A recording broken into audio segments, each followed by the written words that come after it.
fille de roi. Elle est là, dans sa gloire, vêtue d'étoffes d'or. On la conduit, toute parée, vers le roi. En cette fête de l'Assomption, la liturgie applique ce chant de noces à la Vierge Marie. Elle est la nouvelle arche d'alliance, comme celle qu'on voit apparaître dans le ciel, dans le livre de l'Apocalypse. Avec Marie, la nouvelle Ève, avec l'Église entière, acceptons de laisser Dieu prendre chair dans notre vie. Chers frères et sœurs en Jésus-Christ, amis téléspectateurs, bonjour. Bienvenue sur la TFM, la télévision Futur Média, qui a délocalisé son programme religieux catholique. Nous sommes à la paroisse Sainte-Thérèse de l'Enfant Jésus de Grand Dakar. Dans quelques instants, nous vous ferons vivre la messe de l'Assomption, Marie à l'honneur, la Sainte Vierge, enlevée en chair et en âme au ciel. C'est tout le sens de l'Assomption, sur lequel nous reviendrons au cours de cette messe présidée par Abbé Omer Seck.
nom du Père et du Fils et du Saint-Esprit. Amen. La grâce de notre Seigneur Jésus-Christ, l'amour de Dieu le Père et la communion de l'Esprit Saint soient toujours avec vous.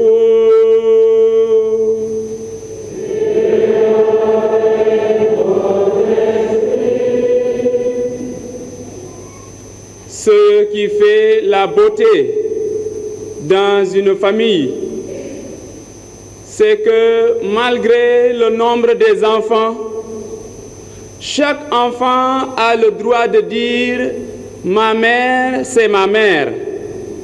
Mon père, c'est mon père. » Dans l'Église catholique, chaque chrétien a aussi le droit de dire « La Vierge Marie, c'est ma mère. J'ai le droit de la prier. J'ai le droit de la remercier. J'ai le droit de lui demander d'intercéder pour moi. » Aujourd'hui, c'est ce que nous voulons faire, unis à l'Église catholique. Nous voulons aujourd'hui célébrer l'Assomption de la Vierge Marie. C'est un mystère. Et par ce mystère, l'Église nous redit que Marie est la première à partager la joie en plénitude avec Dieu et que tout être humain est appelé à une vie nouvelle, car Marie est la nouvelle Ève. Nous allons aujourd'hui la vénérer, la prier pour nous et pour toute l'humanité. Que ce jour soit un jour de grâce, que ce jour soit un jour de bénédiction et que de plus en plus notre dévotion à l'égard de la Vierge Marie soit une très grande dévotion marquée par la foi et la confiance. Au début de cette Eucharistie, reconnaissons nos pécheurs et demandons sincèrement pardon à Dieu. Je confesse à Dieu Tout-Puissant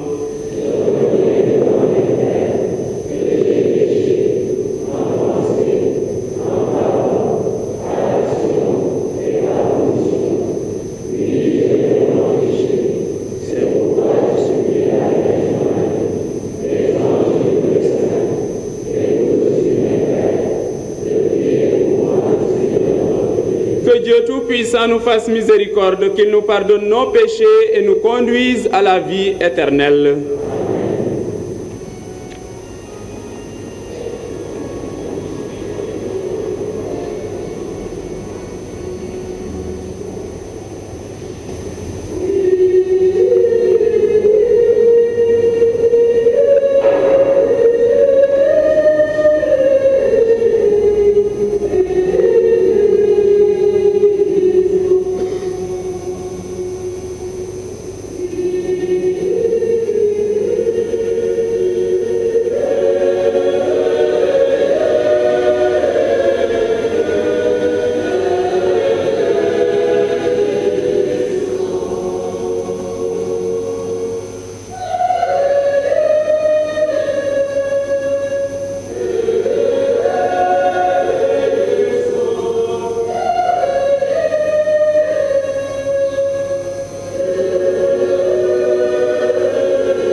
Le Gloria, ce chant de louange à la Sainte Trinité, une hymne dont les premières paroles reprennent le chant des anges à Bethléem.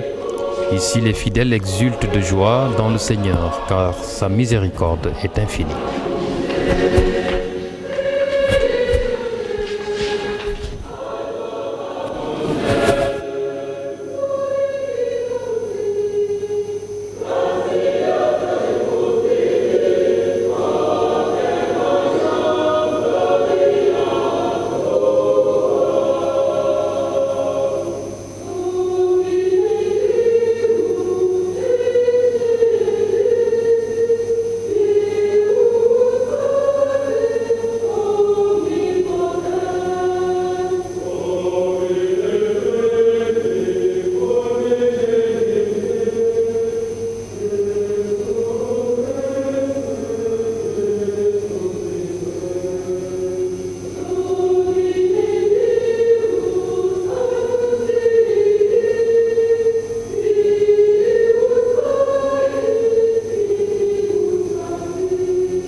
Prions le Seigneur.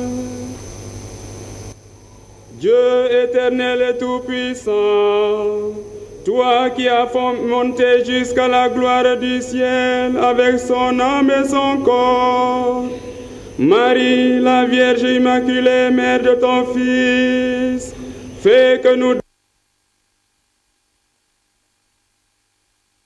obtenir de partager sa gloire. Par Jésus-Christ, ton Fils, notre Seigneur et notre Dieu, qui vit et règne avec toi dans l'unité du Saint-Esprit, maintenant et pour les siècles des siècles.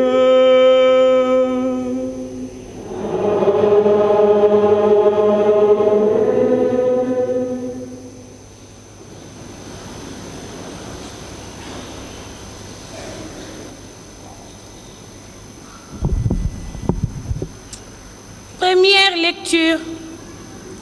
Comme l'image du temple ouvert sur l'arc de l'Alliance signifie l'avènement de temps nouveau, de même, la femme de ce passage de l'Apocalypse représente l'image de la Vierge Marie, mère du Sauveur, que Dieu a exaltée et enlevée auprès de lui.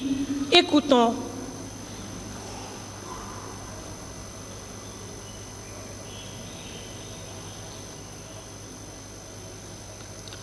Lecture de l'Apocalypse de Saint Jean. Le temple qui est dans le ciel s'ouvrit et l'arche de l'alliance du Seigneur apparut dans son temple. Un signe grandiose apparut dans le ciel, une femme, ayant le soleil pour manteau, la lune sous les pieds et sur la tête une couronne de 12 étoiles. Elle était enceinte et elle criait, torturée par les douleurs de l'enfantement. Un autre signe apparut dans le ciel, un énorme dragon rouge feu, avec 7 têtes et 10 cornes, et sur chaque tête un diadème. Sa queue balayait le tiers des étoiles du ciel et les précipita sur la terre. Le dragon se tenait devant la femme qui allait enfanter, afin de dévorer l'enfant dès sa naissance. Or, la femme mit au monde un fils, un enfant mâle, celui qui sera le berger de toutes les nations, les menant avec un sceptre de fer. L'enfant fut enlevé auprès de Dieu et de son trône, et la femme s'enfuit au désert où Dieu lui a préparé une place. Alors, j'entendis dans le ciel une voix puissante qui proclamait: voici maintenant le salut, la puissance et la royauté de notre Dieu et le pouvoir de son Christ. Parole du Seigneur.